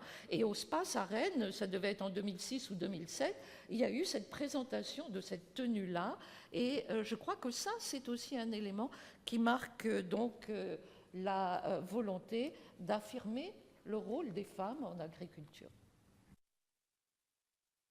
Un homme a le droit de s'exprimer, Yannick. Merci beaucoup, Madame la Présidente, de votre invitation. Après ce que je viens d'entendre, je vais être encore plus modeste et plus humble que d'habitude. J'ai beaucoup apprécié, Madame la Présidente de la FNSEA, la présentation de votre parcours. Objectivement, c'est un parcours exceptionnel. Lorsqu'une femme fait un parcours exceptionnel ou lorsqu'un homme fait un parcours exceptionnel, on se dit il y a sûrement quelqu'un à côté qui doit être aussi exceptionnel. Ça peut être une personne, ça peut être la famille, vous nous l'avez dit tout à l'heure. Et je crois que c'est un ensemble qui fait la réussite de tout cela. Vous avez indiqué au début de votre intervention qu'à 8 ans, vous souhaitiez déjà être agricultrice. Finalement, je trouve que c'est beaucoup plus sain que ceux qui, à 8 ans ou même avant 8 ans, souhaitent être au président de la République. Je crois que c'est signe d'une forme d'équilibre et qu'on garde les pieds sur terre, quoi. Donc, lors d'une des premières interviews que vous avez accordées en tant que présidente de la FNSEA, vous avez insisté sur 2 choses en particulier. La première, c'est d'avoir une grande loi de simplification. Et on sait bien que l'abus de normes dans tous les domaines, hein, pas seulement dans le domaine agricole, est vraiment excessif et nuit à l'économie en général. Et le deuxième aspect, c'est de souhaiter un Grenelle de l'alimentation. Simplement, rapidement, est-ce que vous pouvez revenir sur ces 2 questions? Et simplement une troisième, on vient de vivre la période des élections présidentielles avec une augmentation forte des scrutins extrêmes. On a coutume d'entendre ici ou là que c'est dans les secteurs plutôt ruraux où les votes extrêmes se sont affichés, sont constatés. Mais paradoxalement, c'est dans les secteurs ruraux où les agriculteurs sont le plus présents, où le Front National est plutôt bas. Donc finalement, c'est un ensemble de discours qui infusent, bien au-delà du monde de la profession agricole. Et du coup, la question que je voudrais vous poser, très souvent, les responsables politiques, quelle que soit leur couleur par ailleurs, ont tendance à considérer ou à mettre en avant le fait que l'Europe serait le bouc émissaire de tout, et en quelque sorte l'empêcheur de tourner en rond sur le plan économique. Et c'est vrai parfois par rapport à la politique agricole commune. Alors je pense que c'est véritablement une chance pour le monde agricole dans notre pays et pas seulement. Et du coup, comment voyez-vous cela dans les années à venir? Comment mieux mettre en avant l'intérêt qu'il y a à développer l'Europe, avec une plus grande proximité probablement, certes, mais à développer l'Europe et les aspects positifs du développement de l'Union européenne par rapport au monde agricole et à ceux qui exercent ce métier en particulier? Prendre de plus, Françoise Laborde et Hermeline. Merci Madame la Présidente. Madame la Présidente de la FNSEA, donc Madame Lambert, vous avez un très beau cursus et on ne peut pas vous reprocher de ne pas venir du terrain, c'est la moindre, c'est sûr. Et avec toutes les étapes, parce que formation initiale, formation continue, et donc un cursus, comme vous le disiez, 19 ans, exploitante, et donc c'est très important, mère de famille, et donc un certain nombre de mandats pour arriver au mandat de présidente. Donc je crois que vous exprimez bien votre passion, puisque contrainte et obligation, en face, il y a satisfaction, et je pense que c'est quand même la base. Donc vous avez eu un certain nombre de questions. Vous savez donc que nous allons pas parcourir complètement la métropole, parce qu'il y a plein d'endroits où nous voudrions aller, et je ne parle pas donc des territoires d'outre-mer où nous n'irons pas. Parce que, et pourtant l'agriculture c'est important là-bas aussi. Elles sont venues à nous d'ailleurs lorsqu'on a lancé ces travaux, et ce sera important à un moment d'aller vers elles, mais ça c'est une autre histoire. Moi j'avais une question, enfin j'en ai plusieurs, mais j'en ai au moins une sur la formation donc des agricultrices et si on regarde que les chiffres, les agricultrices donc contribuent davantage au financement de la formation continue qu'elles n'en bénéficient. Alors bien sûr, c'est un sujet qui interpelle parce qu'il y a les déplacements, la logistique, comment s'organiser avec les enfants et tout le reste. Il y a les MOOC, mais en même temps, ces formations servent aussi à sortir et à rencontrer d'autres personnes. Donc est-ce que la FNSEA à des travaux bientôt là-dessus? Et je voulais aussi une question sur le chômage, puisque bon, vous avez vu qu'il y aurait une remise à plat du chômage donc, dans le cadre des travaux post-présidentiels, hein, puisque ça fait partie du programme de notre président. Donc comment le chômage au niveau bien sûr des agriculteurs et des agricultrices peut être modifié avec l'aide de la FNSEA. Voilà, j'aurai sûrement encore d'autres questions, mais je vais laisser la parole. La dernière intervention, Hermeline Malherbe. Merci beaucoup, Madame la Présidente de la FNSEA. Je vais essayer d'être courte parce que c'est vrai que beaucoup de choses ont été dites, que votre parcours fait écho. Je suis sénatrice des Pyrénées-Orientales et présidente du département des Pyrénées-Orientales. Donc vous voyez un peu comment ça peut faire écho par rapport à la place que peuvent prendre les femmes à un moment donné dans un territoire où on dit souvent, qu'on évoque souvent comme étant un peu machiste. Comme quoi, c'est pas toujours vrai. Juste pour poser une question sur l'image de l'agriculture et donc de l'agriculteur ou de l'agricultrice. Quel travail vous allez pouvoir amener justement en tant qu'agricultrice et donc en tant que présidente pour faire évoluer cette image-là et qu'on arrête avec agriculteurs pollueurs et qu'on travaille justement sur bien autre chose en lien avec l'alimentation, comme a dit notre seul homme de l'Assemblée. Faire le lien entre la production et l'alimentation me semble effectivement fondamental. Et juste à titre d'exemple, puisqu'on a une cuisine centrale publique qui sert les restaurants scolaires, une grande partie des restaurants scolaires du département, on met en place une animation avec des éleveurs ou des agriculteurs qui viennent dans les restaurants scolaires faire une animation auprès des jeunes. Et ça aussi, ça participe à faire évoluer l'image. Donc, qu'est-ce que vous allez amener, vous, en tant que femme, en tant qu'agricultrice et en tant que présidente, du coup, de la FNSEA, à cette dimension-là qui me semble tout aussi importante? Alors, vous êtes très élogieuse à mon égard, mais moi je suis très impressionnée et respectueuse de vos parcours respectifs, parce que je mesure aussi combien dans la politique, gravir les échelons en tant que femme n'est pas si simple. Voilà, j'ai l'occasion de le voir de l'extérieur, mais voilà, je pense que c'est moins dur à la FNSEA que ça ne l'est dans les partis politiques. Enfin, vous m'en direz un petit peu plus à l'aparté tout à l'heure. Que faire pour... Alors, d'abord, je suis, c'est vrai, agricultrice, une femme à la tête de la FNSEA, élue par un conseil d'administration de 69 personnes et 17% de femmes. C'est-à-dire que c'est un conseil d'administration majoritairement masculin qui a choisi une femme, pas pour choisir une femme par rapport au dossier porté, à la compétence, sans me jeter de fleurs. Et donc, j'ai un message qui porte l'ensemble des problématiques agricoles, mais je ne vais pas m'excuser d'être une femme. C'est-à-dire que, bien sûr, je sais que beaucoup d'agricultrices attendent que j'ai aussi de temps en temps des messages, des zooms, voilà, et que je sois habillée comme une femme, c'est-à-dire avec des couleurs, avec, etc. Ça joue aussi. Qu'est-ce que je vais faire pour booster? J'ai pris le temps d'accueillir dans notre exploitation, et je dis bien notre, parce que mon mari travaille beaucoup plus que moi, beaucoup de journalistes très curieux qui trouvaient ça exceptionnel que ce soit une femme et qui sont venus voir in situ qu'est-ce qu'est un élevage de porcs, comment c'est fait, comment on associe les cultures et les porcs.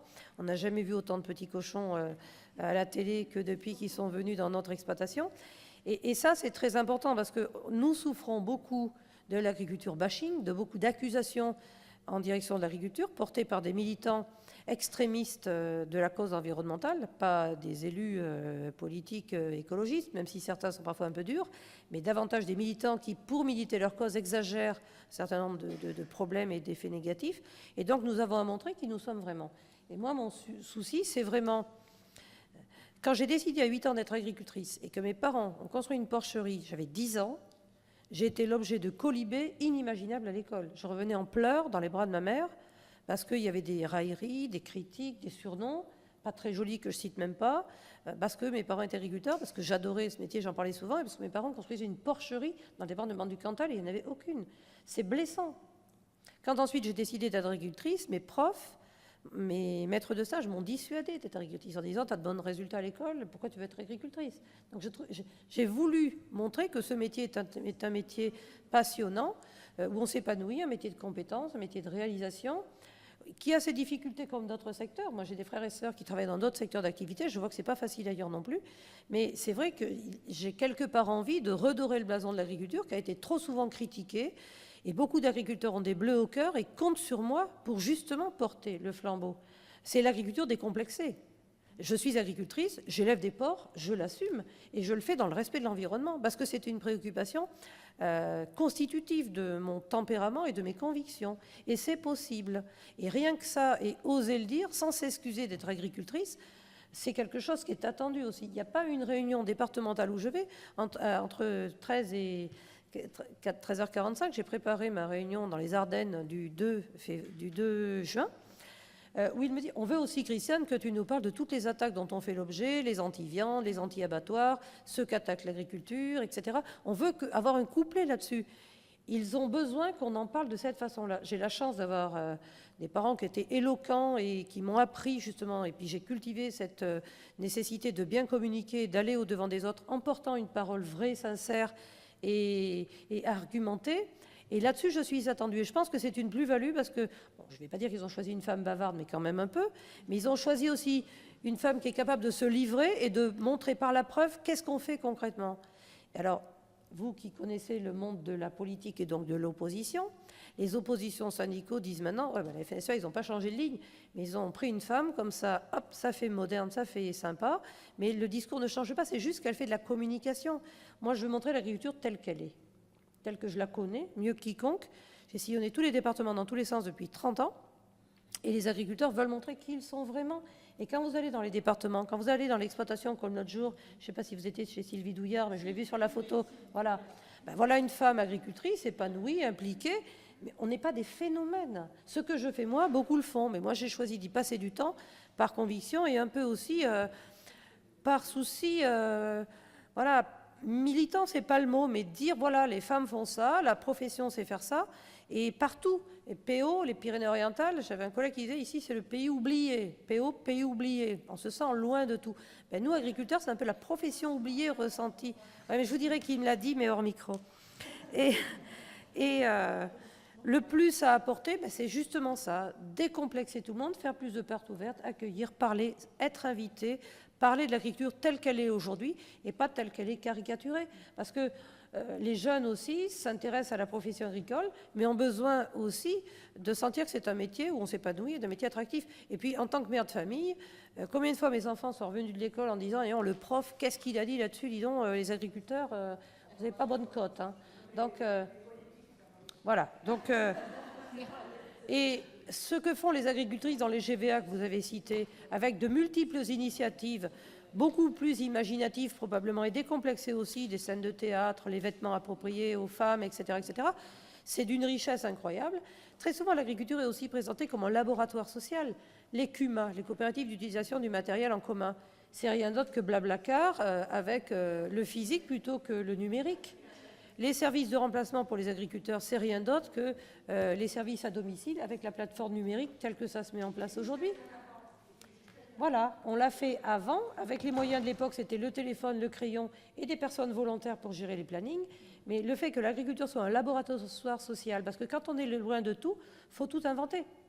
Les haltes-garderies, ça n'existe pas à la campagne, elles ont été inventées le plus souvent par des associations de type famille rurale, où les femmes sont très présentes. Voilà, donc sur le volet femmes coopération, oui, il y a beaucoup de femmes dans AFDI, et pour avoir accueilli une agricultrice burkinabé dans mon exploitation pendant 3 semaines, un responsable professionnel qui nous appelle de temps en temps, les femmes en Afrique ont encore plus de mérite que nous pour développer tout ce qu'elles développent. Donc il y a un travail très important fait avec AFDI, et la CNA, la Commission des agricultrices, travaille beaucoup avec AFDI. Les préoccupations évoquées par M. Macron et la feuille de route, loi de simplification, états généraux de l'alimentation, touchent à 2 problèmes qui concernent vraiment les agriculteurs. L'empilement réglementaire qui est insupportable. Beaucoup d'agriculteurs renoncent à faire des projets de méthanisation, de réserve d'eau, de bâtiments, craignant la lourdeur administrative. Il faut 8 ans pour faire un projet de méthanisation en France, il faut 2 ans à l'étranger. On a un ministre, M. Mézard, qui a l'air très pragmatique et qui a l'air de vouloir vraiment avancer sur ce sujet. M. Macron en a fait une priorité aussi, parce que je pense que c'est une source d'économie pour notre pays. Parce que ces délais, ces instructions répétées, parfois en doublon, c'est assez difficile pour les porteurs de projets. Mais nous, nous y croyons toujours, même si c'est la 20e fois qu'on nous parle de simplification. Et on a dans les cartons déjà des propositions de simplification. Sur le Grenelle de l'alimentation et les états généraux de l'alimentation plutôt, M. Macron a touché du doigt la crise agricole et la portion congrue qui revient aux agriculteurs, avec des producteurs qui se lèvent tous les matins pour traire leurs vaches, pour soigner leurs animaux, et qui travaillent en dessous des coûts de production, c'est-à-dire qui se lèvent pour perdre de l'argent. C'est assez insensé. Donc ponctuellement, il y a quelques réalisations positives de Steve, c'est qu'il patron ou le lait équitable, mais quand même, c'est pas normal qu'en France, où la distribution a le poids qu'elle a, parce qu'il lui a été donné la possibilité d'avoir ce poids politiquement, il y a un écrasement du volet production. C'est destructeur pour l'économie de nos territoires et c'est destructeur pour l'emploi. Donc nous allons là aussi travailler, quitte à faire évoluer la loi de modernisation de l'économie, qui a été quand même un boulevard pour les grands distributeurs pour tenir toutes les négociations et avoir toutes les clés en main. Et nous comptons vraiment sur ce sujet. Et les agriculteurs ne comprendraient pas qu'on puisse voir un groupe comme Savencia, par exemple, afficher éhonté plus 83% de résultats nets l'année dernière, et celui qui paye le moins le lait à ses producteurs. Et il dit, on a fait plus de 83% de résultats nets d'une année sur l'autre parce que le prix de la matière a baissé. Le prix de la matière a baissé, dit autrement, c'est le prix du lait n'est pas cher, donc je gagne plus d'argent. Et ça, c'est pas tenable dans le temps, donc c'est assez révoltant, donc on va voir comment le faire. Le vote rural et le vote FN. Nous avons écouté la semaine dernière M. Jérôme Fourquet de l'IFOP faire une analyse très fouillée des votes citadins et des votes ruraux, et mettant en avant qu'il y avait une confusion aujourd'hui entre le vote rural et le vote agricole, mais plus il y a de dynamique agricole dans une commune, moins le vote FN est fort. Regardez les votes de la Bretagne et de la façade atlantique et de la Normandie. Regardez à l'inverse les votes du Grand Est, du nord de la France et en descendant à l'Est. Et ça, nous y tenons vraiment, parce que nous n'avons pas du tout aimé quand nous scotche dans le dos cette étiquette « Les agriculteurs votent FN » et sont ingrats parce qu'en plus, c'est eux qui bénéficient d'aides PAC européennes. Donc, dans ma commune, 700 habitants, 500 votants, 15 familles d'agriculteurs, donc au mieux 30 bulletins de vote. Est-ce que c'est 30 bulletins de vote qui font le vote FN dans ma commune, si tant est que... Non.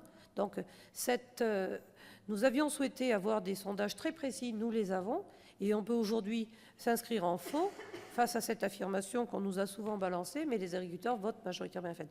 Certains agriculteurs et certains syndicats cultivent l'anti-européen, pas la FNSEA, un autre syndicat agricole, mais pas nous.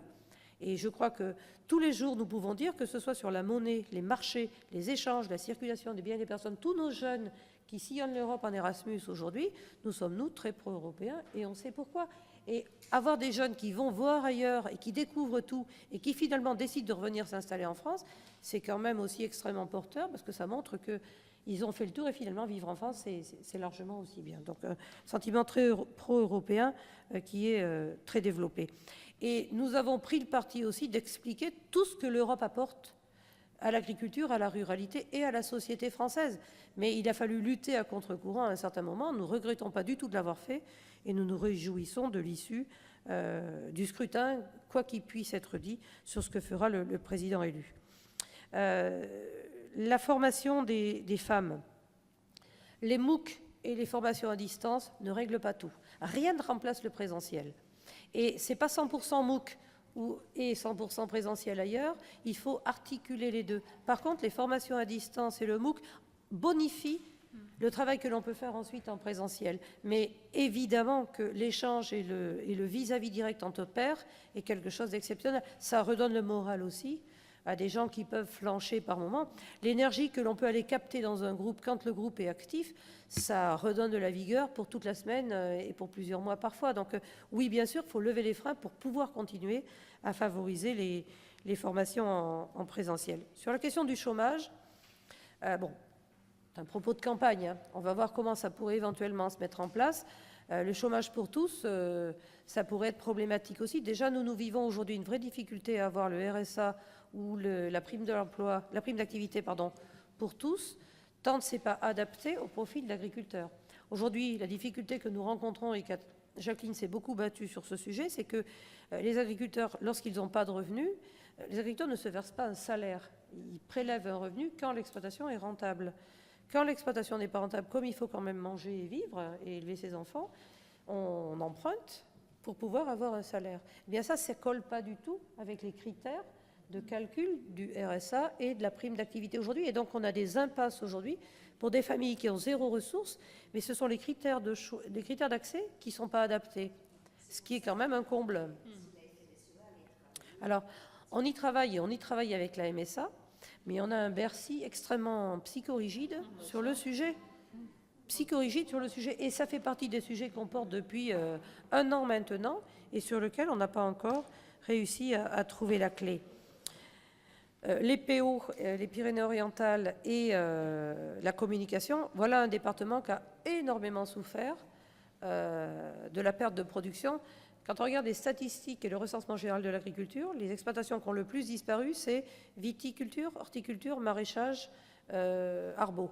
Donc vous avez énormément de surfaces salades, arbaux qui ont disparu, qui sont en friche, mais comme disent les producteurs, on regarde passer les camions espagnols et on accueille au Medfeld toutes les entreprises de toute la planète qui viennent commercer et vendre des fruits de leur beau pays. Pour les producteurs, c'est extrêmement difficile. Et c'est vrai que c'est difficile. Voilà, mais et qui a été salutaire avec la montée en gamme, la communication, la promotion, et un travail fastidieux, mais qui a été porté par les organisations. Et il faut de plus en plus expliquer que l'agriculture, c'est l'alimentation. Et à un moment où les Français changent vis-à-vis de l'alimentation, j'ai écouté ce matin une émission sur BFM Business, ça s'appelle une entreprise américaine, une start-up qui s'appelle, je ne sais plus, un nom, Fritsch, je ne sais plus, j'ai entendu la phonétique et je n'arrive même pas à la retenir. C'est comme les gens sont de plus en plus attachés à l'origine de leurs produits et à avoir des produits basiques, santé, cuisinés, pas trop industrialisés. Alors c'est aux États-Unis, hein. Dans les nouvelles constructions américaines, il n'y a même plus de cuisine dans la maison. On fait livrer le repas. Il n'y a plus de cuisine dans les nouvelles maisons et dans les nouvelles agences immobilières aujourd'hui. On des demandes pour des appartements sans cuisine, ça tient trop de place, on fait livrer. Et eux ont tout compris, cette start-up. Ils cuisinent, des hommes et des femmes cuisinent à la maison et proposent leur repas sur la plateforme et c'est livré in situ partout dans les villes, etc. Donc il y a un retour au sens de l'alimentation qui est bon pour nous. Les consommateurs ne demandaient pas ça il y a 4-5 ans, ils demandent ça aujourd'hui, nous sommes prêts. L'agriculture est prête et on saura répondre à cette demande de circuits courts, classiques, bio, raisonnés, labels, etc. Mais aussi les grands circuits commerciaux classiques pour alimenter KFC, pour alimenter McDonald's, pour alimenter la restauration hors domicile, et même pour alimenter en fruits et légumes du soleil, l'Allemagne et l'Angleterre qui adorent nos produits. Donc, pas d'opposition. Nous soutenons, nous, tous les modèles d'agriculture parce qu'il y a place pour tous les modèles d'alimentation. Oui, Oui, Christiane, merci pour ton témoignage en début d'après-midi, surtout sur ton parcours. Et justement, une question peut-être un peu intime, est-ce que tu as donné envie à tes enfants d'être agriculteurs? Et puis la deuxième question, c'est plutôt une invitation, parce que je suis d'un département limitrophe au tien, et tu sais, on rencontre beaucoup de femmes qui sont retraitées aujourd'hui de l'agriculture et qui souffrent vraiment de petits revenus. Et est-ce que ça, c'est un combat que tu comptes mener? Parce que vraiment, moi, je pourrais te soutenir, enfin avec beaucoup d'autres, parce que c'est quelque chose qui n'est plus acceptable. Ben voilà. Alors, 3 enfants, Guillaume, 27 ans, travaille dans un cabinet d'avocat d'affaires à la Défense à Paris. Donc lui, autre monde. C'est pas son truc. Autre monde. C'est pas son truc. Thibault, le numéro 2, a fait Sciences Po Bordeaux parce qu'il ne savait pas ce qu'il voulait faire après son bac. Il était brillant. Je lui ai dit va le plus loin possible et il s'intéressait à tous ces sujets. Puis il a découvert à Sciences Po la problématique grands enjeux alimentaires en lisant Parmentier, en lisant Michel Griffon, en lisant bien d'autres ouvrages. Il a décidé après de faire un BTS agricole, Axe, donc à l'ESA d'Angers. Il a fait un BTS en apprentissage, donc moitié dans une exploitation, moitié à l'ESA d'Angers. Et aujourd'hui, il travaille dans le domaine agricole en Pologne parce qu'il est mordu, grâce à Erasmus, il a fait sa 2e année à Prague, donc il est mordu des pays de l'Est. Et donc il sillonne l'Europe dans tous les sens. Il travaille pour une entreprise française qui vend de l'alimentation du bétail. Donc lui, il est dans le domaine, mais pour l'instant, il a dit j'adore vadrouiller. Et j'adore mes week-ends, donc vadrouille, profite, ce que je n'ai pas fait, ni mon mari non plus. Si mon mari a fait États-Unis et Québec et Pays-Bas, c'est probablement de mon mari qu'il a arrêté le gène du voyage. Et donc là, il vadrouille et il ne l'exclut pas du tout. Et Pauline, qui a 18 ans, a passé son bac l'année dernière et elle est en prépa Veto Agro, donc au lycée Saint-Louis à Paris. Donc Pauline aussi est très intéressée. Et Veto gros animaux, pas Veto petits animaux. Donc il y en a 2 qui ont un bout de fibre qui pourrait les ramener un jour peut-être. Mais je les laisse vraiment libres, tant j'ai vu des agriculteurs, des jeunes agriculteurs héritiers de papa-maman, qui à 30 ans explosent, parce que c'est gentil de faire plaisir à ses parents au début, puis un jour on se dit, ma vie à moi c'est quoi?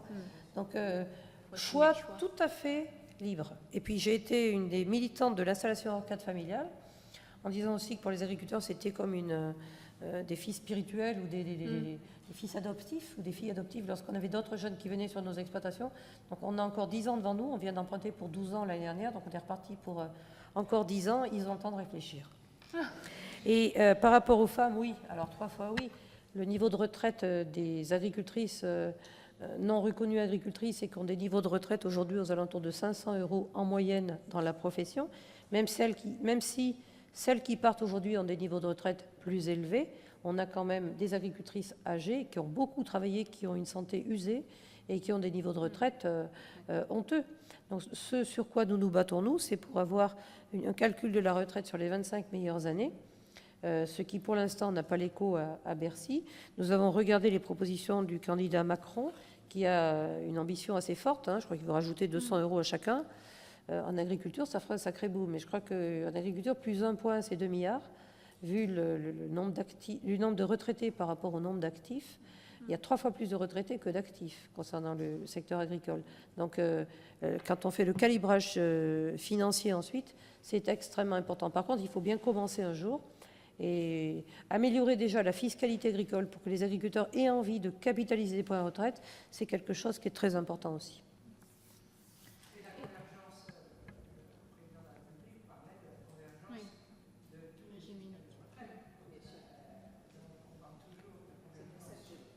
Oui, alors, convergence des régimes de retraite. Par rapport à la MSA, moi, ça fait 40 ans que j'entends parler que la MSA va intégrer le régime général. Alors, juste 2 choses. Il faut faire une différence entre la convergence des niveaux de retraite. Le niveau moyen de retraite en France est à 1 300 €. Le niveau moyen pour les hommes est à 800 €. Pour les femmes est à 500 €. Donc, s'il y a convergence, nous, ça nous va bien. Ça sera toujours vers le haut. Et autre chose est la convergence des caisses. Parce que la mutualité sociale agricole a prouvé depuis toujours qu'elle avait des frais de gestion inférieurs aux caisses de sécurité sociale et aux autres caisses, et qu'elle avait aussi une vraie proximité avec la ruralité, à un moment où la ruralité se sent déclassée. Je ne pense pas que ce soit une bonne nouvelle de retirer les dernières permanences qui restent, qu'elles soient de la MSA, du Crédit Agricole ou de Groupama ou d'un certain nombre de coopératives. Donc il va falloir conjuguer un objectif financier et quand même un objectif territorial qui a été confié à M. Ferrand, avec un ministère qui s'appelle Cohésion et Territoire. Et je pense que c'est l'un des enseignements du scrutin du deuxième tour, du premier et du deuxième tour, que de l'avoir libellé Cohésion et Territoire. Voilà. Eh bien, voilà une très belle conclusion. Encore une fois, un très grand merci. On a presque tenu les délais, on n'a que 25 minutes de retard. Beaucoup et je veux que vous mesuriez le plaisir et la satisfaction que vous donnez aux agricultrices et aux départements qui vous reçoivent. Vraiment. Est-ce que vous avez mesuré Très la important. satisfaction